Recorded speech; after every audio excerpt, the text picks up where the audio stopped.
Raspberry Bismark. Written by Matthew Wayne. Performed by Douglas Dorda. For my family. 1999. The aurora flexed over Lake Michigan. Ribbons of teal and purple and blue smoke blown into the night sky by some faraway gathering of giant things. The bands flexed down over the water and kissed the humid surface with their dusty lips. They curled upward again, ever upward and over the shoreline where they slowed and gathered and stayed a while. In Crouch County, there was no piece of sky that was not littered with that cosmic smoke. Below, Oliver Sizemore, sheriff like his father and his father before, slept in the same A-framed house he once wet the bed in, only now down the hall and next to his wife of 12 short years. Unlike the men before him, he saw to a daughter, the next sheriff, who was down the hall and gazing out her window at the colorful haze when she should have been asleep. The dispatch radio on Oliver's bedside chimed half a tone before it failed with a low, magnetic, and warbling sound. Casey heard from down the hall, but the colorful bands kept her mind busy. The phone at Velma's bedside rang through with an unusual, dusty sound. She wondered, as she was rolling over, if it might be time to replace it. She remembered the day they bought it, no more than 2 years before, when they moved to Crouch and Oliver's childhood home. Not a long life for anything but a hamster. That was the way of things anymore, made to break. A second dust-coated ring came through. "Ollie," Velma moaned. "You want to go again?" Ollie mumbled and smiled and put his arm around her. Came a third broken chime. "It's not that," she chuckled. "Damn phone's going." "Get it." Ollie covered his head with a loose pillow. "It's for you," she said and laughed through her nose. "It's your mom or something. Dispatch had used the radio," Ollie insisted in muffled tones. A fourth decomposed chime broke the laughter between them. "Hello? Sure, Alice, I'll get him." She set the phone against her breast and looked sidelong at her husband. She wrenched a diagonal smile. "Ollie, you won't believe this. It's for you." "That's a fresh shirt," Velma called. "So don't you go forgetting the lobster matches." Ollie smiled and stalled on the porch until Velma joined him. "Come on, baby," he said. "I never leave home without them." "That's because I never let you," Vel smiled. "Well, I got 'em," Ollie said, pressing his hand to his shirt pocket and giving it a shake. "Scout's honor." "That's a lot of color in the sky. Keep your head up." "It's nothing," Ollie said. "Just typical work." "At 3 in the morning, no less? Come home, Ollie. That's all I ask." Velma turned on the covered porch and made her way back inside. Ollie watched her go, as always, and turned for the county vehicle waiting in his driveway. "Morning, boss," Deputy Porter chirped as soon as the truck window was low enough for every damn thing that made up the world outside the department truck to hear him. He frowned. "I guess this ain't the day." "Too early for your guessing games, Hank. So why don't we skip to the part where you give up and tell me what's on your mind?" Ollie moved a cardboard bakery box to the small middle seat of the department truck and buckled into his seat. "Shit, boss," Deputy Porter laughed. "Well?" "Well, I thought maybe the multiple corroborated reports of a monster might do it." "Do what? And there's no monster. Some out-of-towner drowned out at the dunes. Happens all the time. Sad enough without the bullshit." "Reports said the bastard went for a swim in the shallows and then walked out of the water 100 feet before falling to his knees, all choking and grabbing at his throat." "Wouldn't be the first to drown in the shallows and run out on shore." "What about them folks who said something came out of his mouth and then wrapped itself around his throat? 2 folks you and I both know to be perfectly sane." "My brother Paul is hardly perfectly sane." "Sure." Deputy Porter laughed while the truck bounced through the potted section of M87. "Whatever you want to say about your brother, he ain't the type to report anything at all. Fucking tentacles strangling a man?" "Language, Hank." "I don't care if he and Zelda were out there smoking a joint or what. She saw it too, you know. She sane enough for you anyway?" "Most times." "Like I already said, and you can see in my report, Mary Chambers and a few other folks who weren't close enough to try to help the poor guy before he collapsed into the sand all say they saw something. Just can't be sure what." Mary Chambers certainly never told a lie in her life. Hank nodded. Colors in the sky made tintypes of the world ahead. Oaks and pines and power lines cast against the black. "Anyway, I just thought that might be enough for you to bring your .38 special and maybe some of the .357 slugs in your junk drawer." "Jesus, Hank," Ollie started. "We're headed to the morgue. You suspect Doc Branson will be upset when he sees there's only 8 donuts in that box and look to shut your trap for good?" Both men laughed. "What part of looking at a corpse requires that I carry my service revolver?" Ollie was the last sheriff in Michigan who didn't carry a gun, save for the shotgun in every truck. The last one left who showed up to investigate a crime or execute a warrant armed with nothing but a badge. When he was a deputy, just a few years earlier, he carried a pistol everywhere. His father would have said that deputies needed pistols, and that a sheriff needed respect generated from some other source, or the guts to step down and let someone else lead. Some Old West bullshit that his grandfather had probably told him. Sheriff of Crouch County had somehow become a family business. Ollie hoped to keep Casey out of it. "And don't start about the damn tentacles," Ollie said. "Or what Paul said about him, I don't know, retreating back inside that poor bastard when he got close enough to touch him, or any of that pothead talk. There's no squid in Lake Michigan." The truck hove on. The sun had only just begun to bleach the blackest hues from the night sky. Bands of color genuflected and nearly touched the pavement where the road disappeared ahead. "Still, I remember when we were kids, your old man didn't want us anywhere near the big water when you could see the lights. Can't remember the last time they were like this. Looks almost vicious." "You don't know half of the crazy shit he believed, especially near the end. Just would go on and on about thin places and shit in the sky."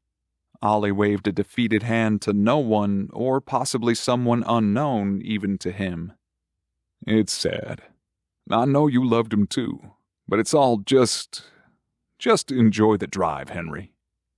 The riders drove on. The engine hummed. The woods gave on to soy fields, and the fields merged with the road, and the road disappeared into the country night. Crouch came into view ahead. The scattered town lights stood no chance against the resident dark or the visiting colors. They only succeeded in adding a strange yellow to the mosaic. The Crouch County morgue was moved to a building in the same complex as the county court and sheriff's department when nearby St. Bonnie's repurposed their basement. Aside from the renovated building, the county complex was modest. Around the corner was a half-busted convenience store that stocked day-old baked goods from DeVries Bakery. Deputy Porter had been there already this morning. DeVries itself was only a few blocks away on the other side of the village of Crouch, in a strip with an ice cream parlor and a used bookstore, both entirely divorced from the local economy and shuttered for the off-season. Doc Branson's Cadillac Eldorado was already out front when sheriff and deputy pulled in. "It's about time," Branson shouted over the sound of the faucet. The morgue was bright. A fluorescent light fixture took up a near quarter of the ceiling. Doc Branson had insisted he needed it at every council meeting for months leading up to renovation. The massive bulbs were constantly on the fritz, blinking on and off at random after they'd been on a few hours. They would do that until you turned them off for just as long. The sheriff had trouble believing the malady came down to anything more than the doc's own allergies toward work and motion. Stainless cutting tools were laid out neat on a steel table. Ollie closed his eyes to fight off the shudder building steam at the base of his spine. Branson came around the corner, licking the corners of his mouth. His scrubs hung open over a stained white shirt with blue and red letters. Angler 98. "Fun's about to start," Branson said. He winked over at Hank and cracked his knuckles. There's many things a man can keep secret, but the sheriff had failed to keep his distaste for blood a private matter. The same went for his distaste for the doc. "Just get on with it, Doc," Hank said with a glance sideways at Ollie and then down to the box of donuts in his hand. He furrowed his brow and shook his head. Is that for me? Branson motioned toward the DeVries box in Deputy Porter's hands and then to a nearby counter.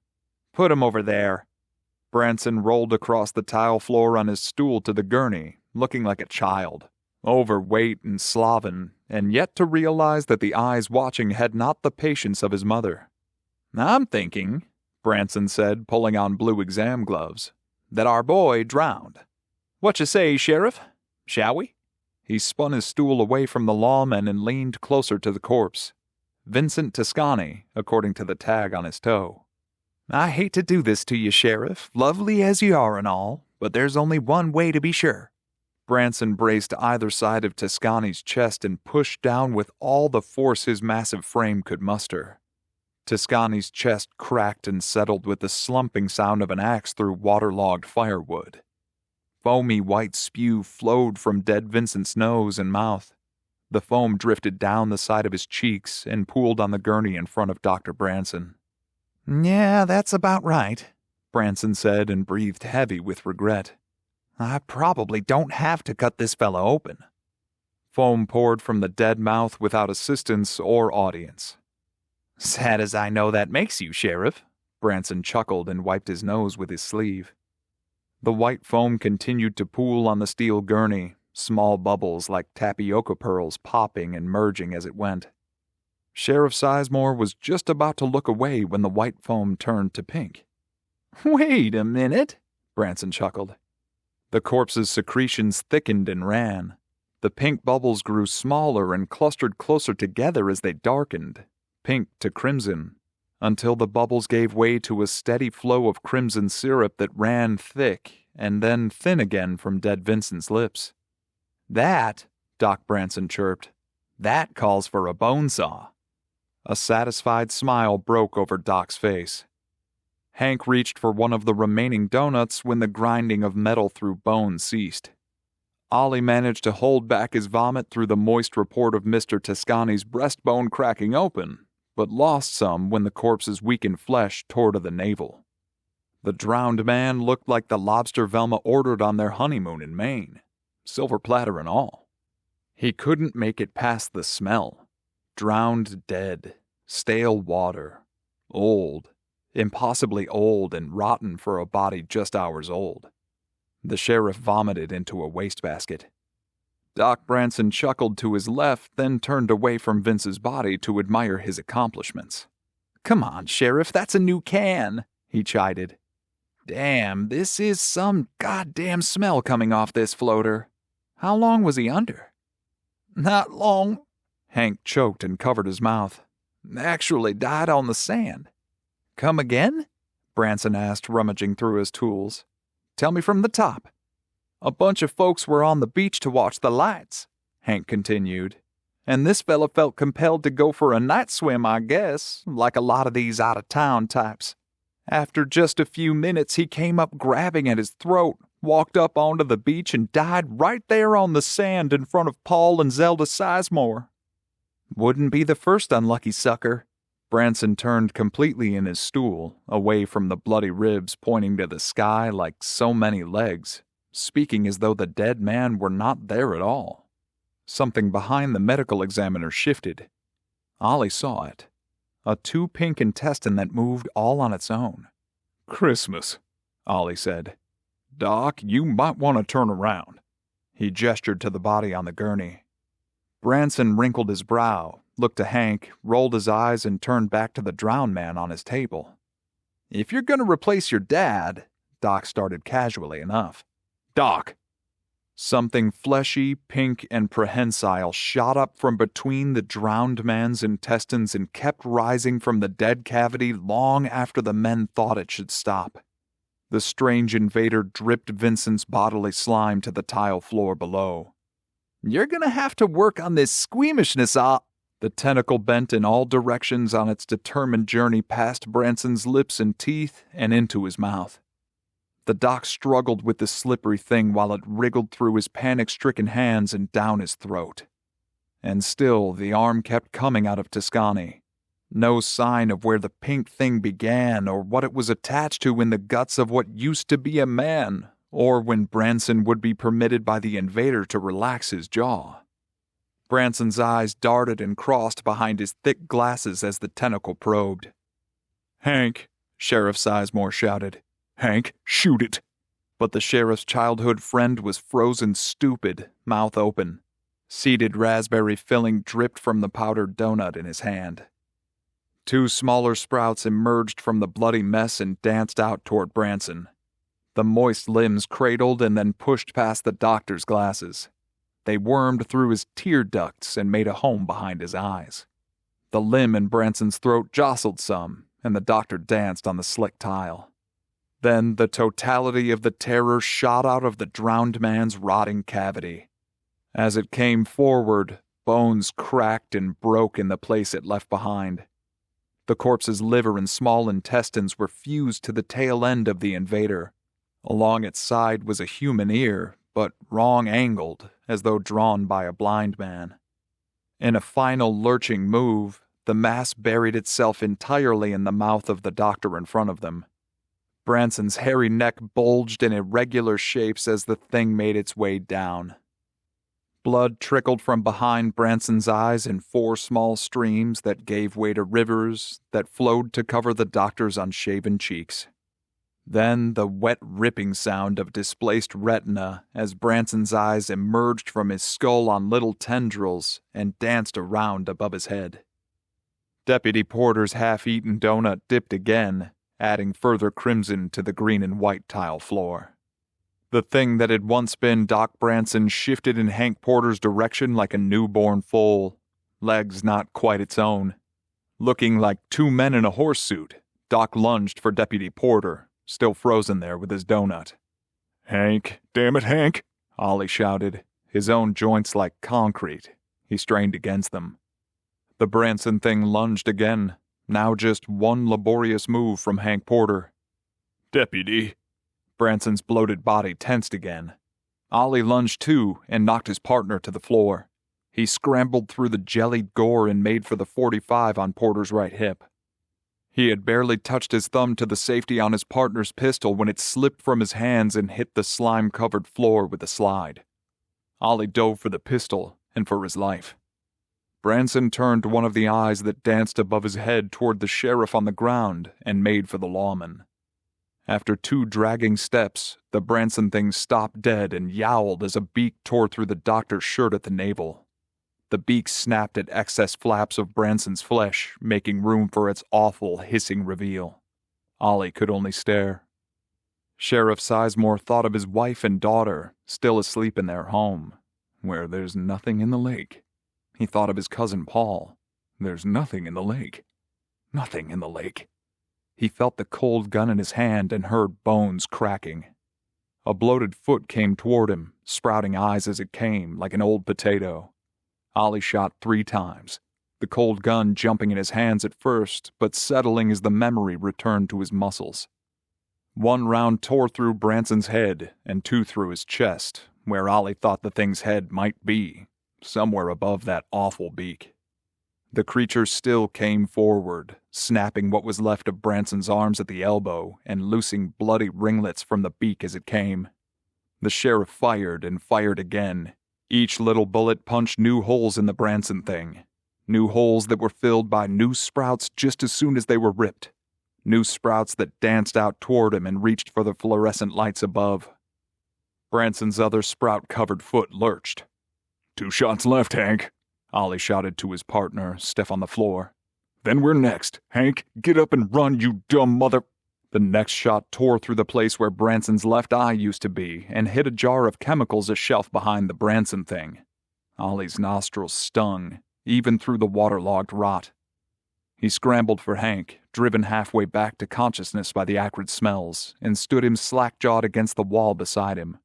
"You better hope this works," Sheriff Sizemore shouted, and then turned back to what was left of Doc Branson. He cursed himself and fired the last shot, not at Branson, but at the light fixture above them.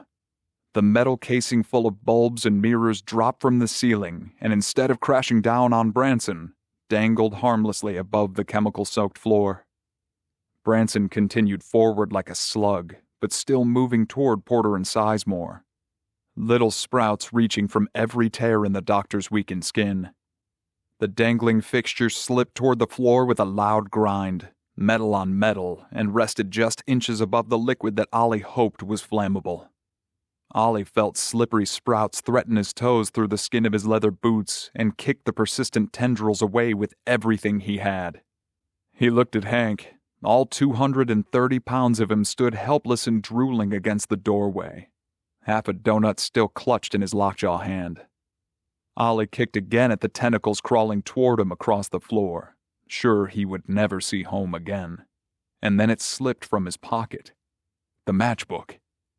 He frantically tore the matches away from the book in one cardboard clump. Tendrils tightened on his pant leg.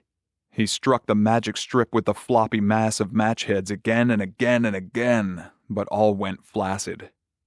The matchbook's spine wicked a continuous supply of slime and blood from his hands as he went, the resistance all but gone from the cardboard matchsticks. Strike, snap. Strike, snap. Ollie wouldn't have long until every last match in the book was a pulpy mess of wet cardboard and clumped phosphorus in his hands.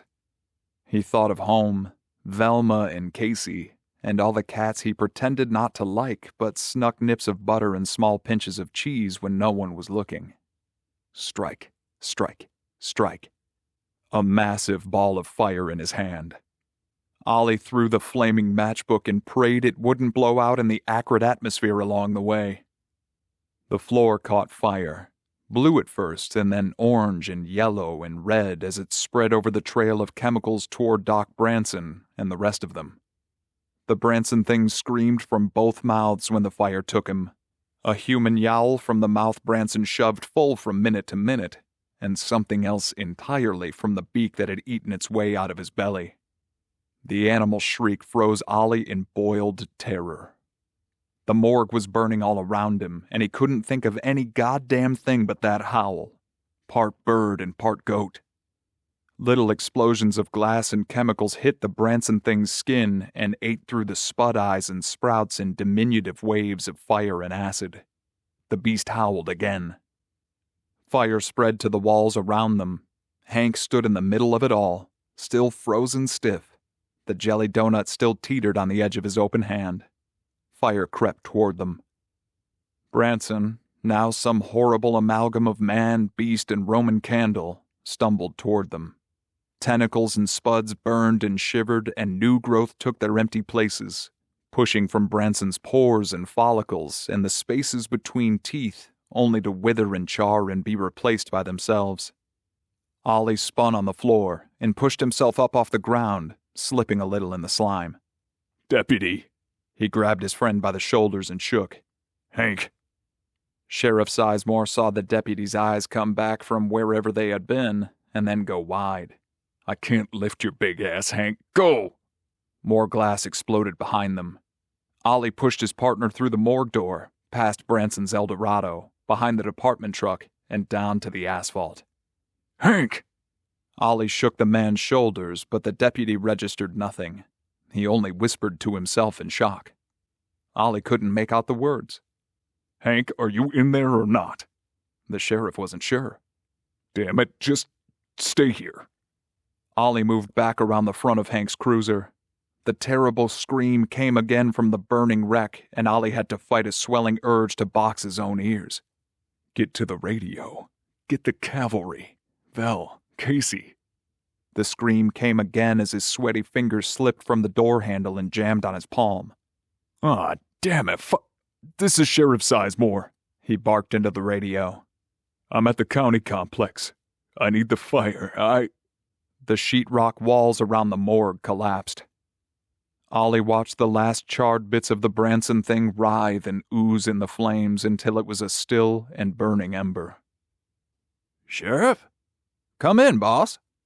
Just send everyone." Ollie made his way back behind the truck to check on his shell-shocked partner. Hank looked up at him, raspberry Bismark in hand. "What the hell was that?"